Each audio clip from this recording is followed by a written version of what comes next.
এবার নজর রাখবো বারাকপুরের দিকে। বারাকপুরে বিপুল পরিমাণে শব্দবাজি বাজেয়াপ্ত করা হয়েছে। বারাকপুরের বাসুদেবপুর, সেখানেই বাজেয়াপ্ত করা হয়েছে শব্দবাজি।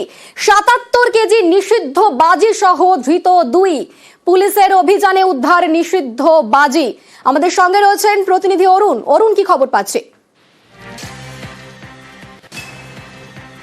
আমরা অরুণের সঙ্গে বাসুদেবপুর থানা তাকে হাতে নাতে কিন্তু সেই শব্দবাজিগুলো উদ্ধার করে। হাসান মোল্লা এবং নামে একজনকে এবং শেখ নাসির নামে কিন্তু তার নাম সূত্র ধরে আরেকজনকে গ্রেপ্তার করে, দুজনকে গ্রেপ্তার করেছে। কোথায় নিয়ে যাচ্ছিল? যখন এই শব্দবাজি নিয়ে চতুর্দিকে এরকম গন্ডগোল হচ্ছে, সেই সময় তারা বাজি পাচারের চেষ্টা করছিল বলে কিন্তু পুলিশের অনুমান। এই ঘটনায় দুজনকে গ্রেপ্তার করা হয়েছে। এর সঙ্গে আরো বাজি বা লোক কেউ আছে বা কোনো জায়গায় বাজি মজুদ আছে কিনা তা খতিয়ে দেখতে বাসুদেবপুর থানার পুলিশ। বেশ, ধন্যবাদ।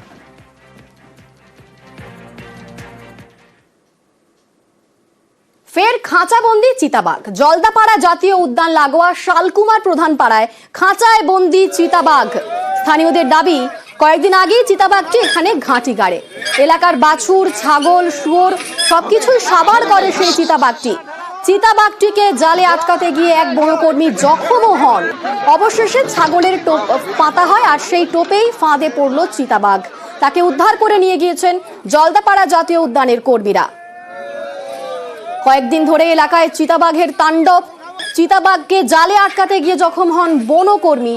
শেষমেশ ছাগলের টোপ দিয়ে সেই চিতাবাঘকে ফাঁদে পড়ল সেই চিতাবাঘ।